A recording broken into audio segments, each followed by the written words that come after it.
And why are they so skinny all of a sudden? It's like they took all of the original American Girls and shot them up with Ozempic.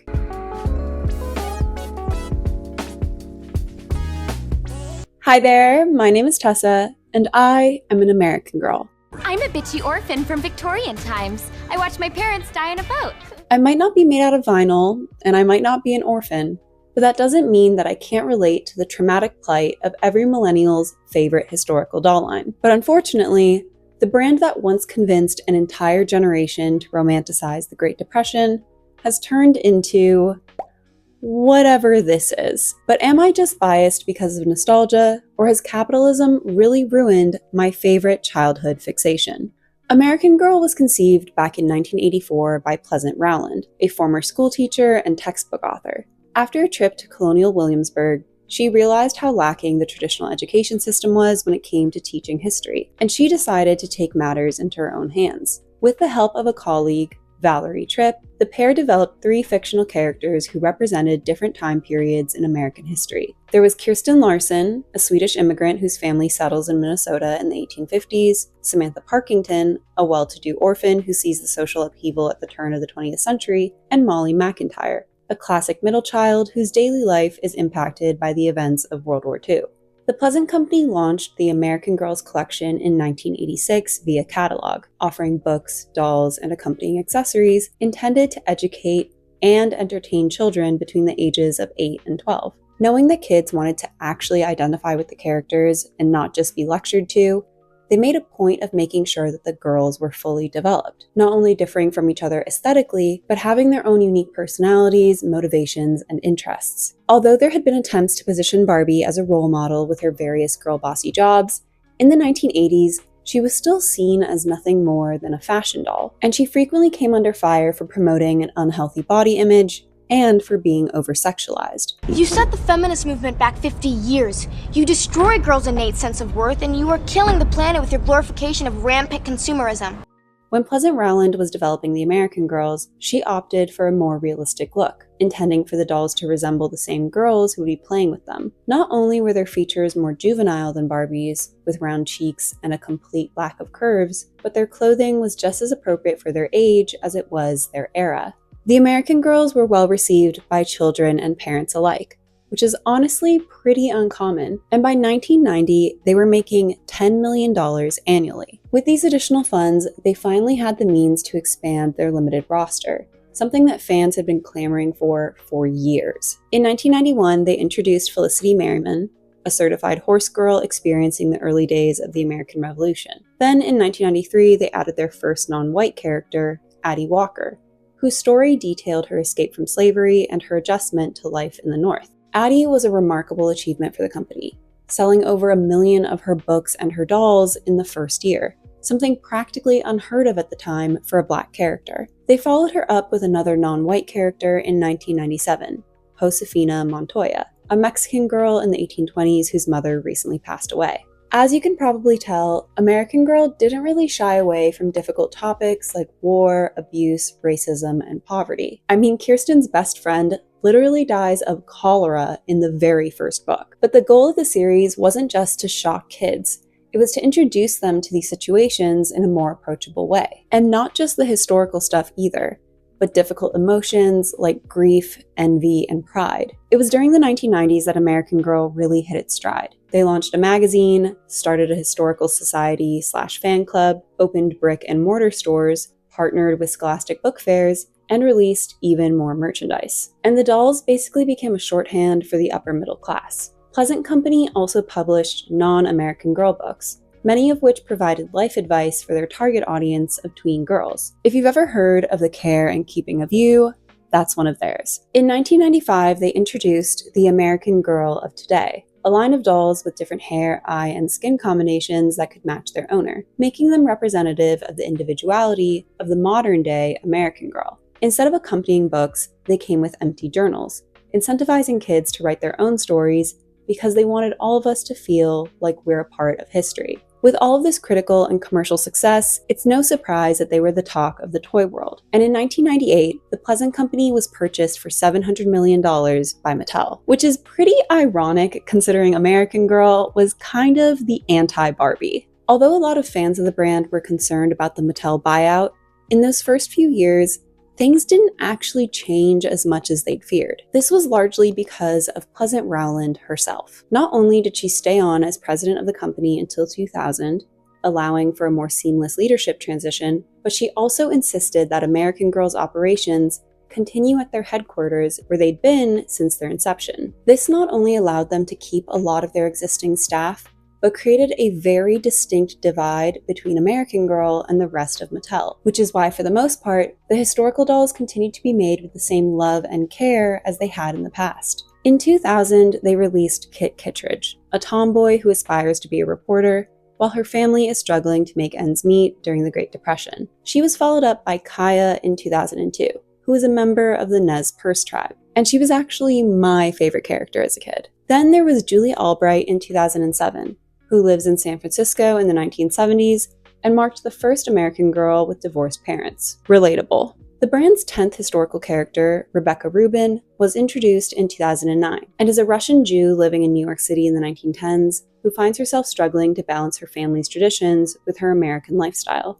Where Mattel's handiwork became more apparent was with the Girl of the Year line. Launched in 2001, the Girl of the Year was a contemporary character that was sold for a limited amount of time. They didn't come with quite as many accoutrements as the historical characters, but there was still some thought that went into them, like multiple clothing options and an accompanying book. American Girl even tried competing with themselves at one point, with the Girls of Many Lands line debuting in 2002. It followed a similar format as their predecessors with a doll and accompanying book, but it was aimed at slightly older girls in the 10 to 14 market. The series had slightly more mature themes than American Girl, and the 8 characters themselves were more varied, coming from the likes of China, India, Ethiopia, Turkey, and France. I'm actually headed to France in a couple of weeks to kickstart my multi-month Euro trip, and things have definitely changed since Cecile's time in King Louis's court. For one, we've all got cell phones now, but not all phone plans are created equal, which brings me to today's sponsor, Saley,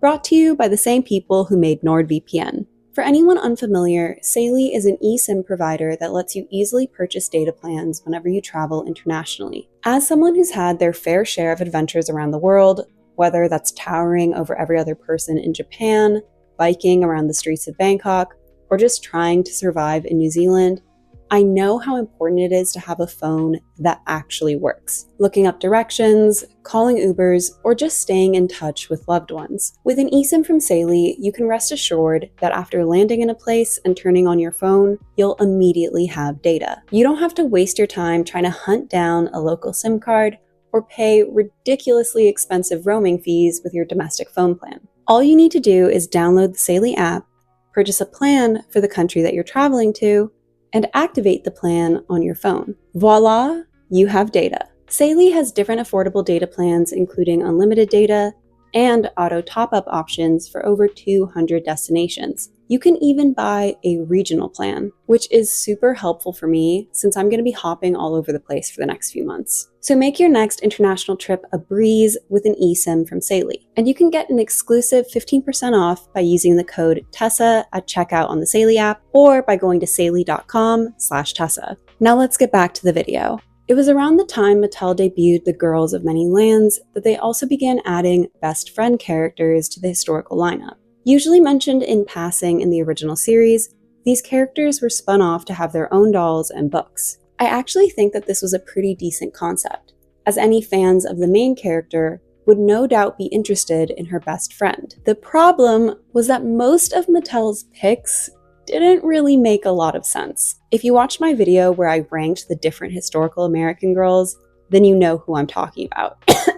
Emily. In the 2000s, Mattel had seen a lot of success with their direct-to-video Barbie movies, which were also a pretty seminal part of my childhood, and they made the decision to replicate the format with American Girl. Because of the franchise's realistic direction, it didn't exactly lend itself to the computer-animated format of the Barbie movies, so they went in a live-action direction instead. Out of the bunch, I think that Samantha's movie is the best and Molly's is the worst. For most of Mattel's early American Girl ownership, Robert Eckert was CEO, and I think he was too busy battling MGA Entertainment over Bratz to micromanage the brand, which is why, apart from a slight decline in manufacturing quality, American Girl stayed true to its roots, something we have to applaud the authors, researchers, and designers on. It was only at the end of Robert's tenure, when he was desperately trying to hold on to his job after the Bratz debacle, that the cracks in Mattel's management began to become a little more obvious. First, they started marketing the Girls of the Year more prominently than any of their other offerings. Then they began retiring some of the historical characters, even ones that had been around since the very beginning, like Samantha and Kirsten.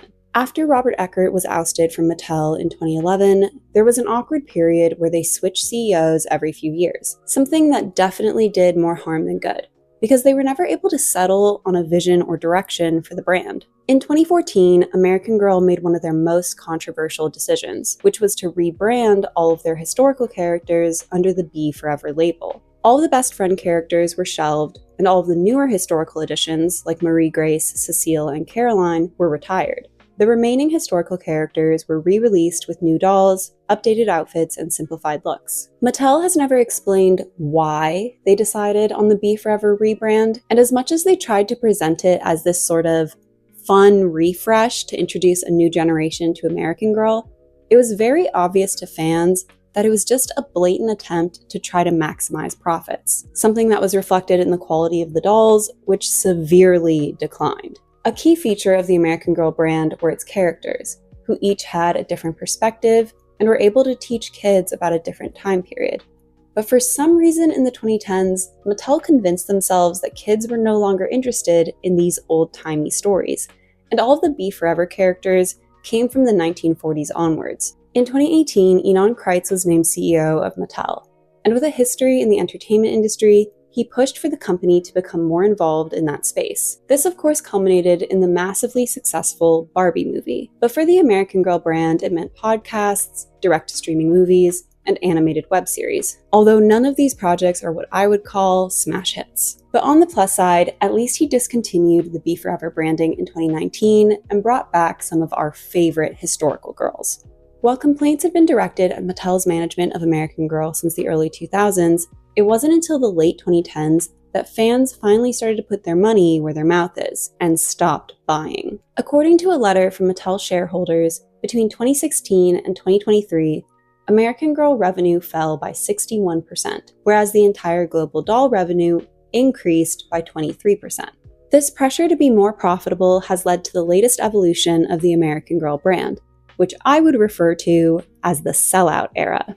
Mattel has been collaborating with different brands for decades now, but for the most part, American Girl has been its own thing. That's changed pretty dramatically in the 2020s, with American Girl being just another toy line for Mattel to slap a licensing deal onto. In the last 5 years, they've collaborated with a variety of clothing companies like Stony Lane, Gap, Love Shack Fancy, Janie and Jack, and Crocs. There have been ice cream brands like Jenny's, and even organized sports like the NFL and the Olympics. But the collaborations that have generated the most buzz are the ones inspired by Hollywood. They've done Disney princesses, Wicked, Harry Potter, Wednesday, and most recently, K-pop Demon Hunters. All of these collabs are marketed as limited edition collectibles, creating this false sense of scarcity that moves away from the ethos of the brand, which, as a reminder, was education. Although the historical characters in the American Girl lineup are fictional, they are based on the real experiences of young women growing up in the Americas. Why are they suddenly making green witches and half-demon singers? And worst of all, selling them for hundreds of dollars. As someone who loves dolls and movies and fashion, I of course get a kick out of these crossovers, but I can also recognize that they're a blatant cash grab. There's no sense of synergy. It's just whatever thing that Mattel has recently bought a license for. And half the time, the characters don't even translate well to American Girl's cutesy, childlike aesthetic. At the very least, they should pick a brand that actually makes sense. Like if you're trying to capitalize on the hype surrounding Wicked and Wizard of Oz, why would you not make a doll of Dorothy Gale? I mean, she's from Kansas, she's like 12 years old. How much more on brand could you get? It's very obvious that they're just throwing a bunch of things at a wall and seeing what sticks. And I think that this lack of creativity might have to do with Mattel recently moving American Girl's headquarters from Wisconsin to Mattel's campus in California. They're not able to come up with independent ideas anymore. Instead, they're told to just replicate what's already trending. Which brings me to the newly announced Modern Era collection. In celebration of the brand's 40th anniversary, they've reimagined 6 of their iconic historical characters in a more modern format, giving them new bodies, new outfits, and new hairstyles. The original American Girl designs reflected each individual character's time period and culture. But all these new designs say is, I live in Pasadena, I have a 16-hour screen time, and I love going to Sephora. The characters are still supposed to be 10 years old, right? So why is Samantha dressed like Blair Waldorf? And why are they so skinny all of a sudden? It's like they took all of the original American Girls and shot them up with Ozempic. Although their appearance isn't quite as grown up as, say, Monster High or Bratz, it is interesting how much of a deviation it is from their original looks, especially considering the fact that Pleasant Rowland designed the dolls to look this way so little girls wouldn't have to worry about unrealistic beauty standards. I personally think that Mattel's goal was to have these resemble their sister's line in an attempt to create a sort of cohesive new American Girl brand image. But it did not work. Their heads are just way too big, almost bauble-esque, and something about their faces is sort of uncanny valley-y. Now, I'm not saying that the outfits aren't cute. Like, I would absolutely wear Josefina and Molly's looks, but it's very obvious that they're prioritizing trendiness over the characters' actual personalities. Like, what parts of Kirsten's outfit read as Swedish farm girl? Surely not the space buns and the red combat boots. This was also a problem during the Be Forever era, where they just released a bunch of vaguely historical outfits that completely ignored the character storylines. The reason little girls in the 90s liked Samantha wasn't because they wanted to wear her outfits to school, it was because they related to her and wanted to use their imaginations to see what it'd be like to live like she did. By modernizing the girls' wardrobes, it also removes their historical origins. What about Felicity being a patriot?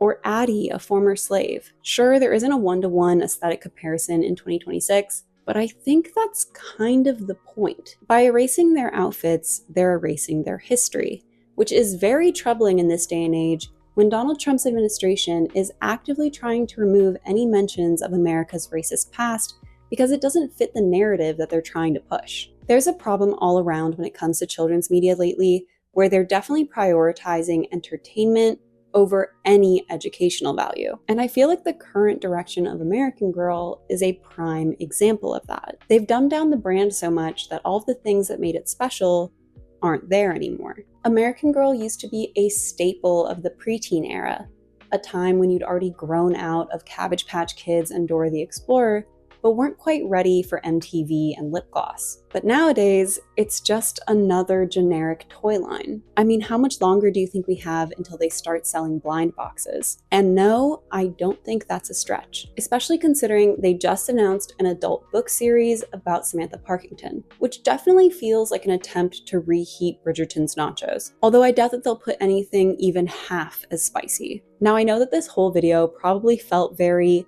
old man yells at cloud, but I'm only complaining because I care. As someone who fell in love with history because of American Girl and is still trying to actively educate myself on things that I don't know about, it's really sad to think about the younger generations and how they're not really going to have a foundation for that sort of thing. All they have is Cocomelon and ChatGPT. What are your thoughts on American Girl? That's it for this video, and I will see you next time. Bye!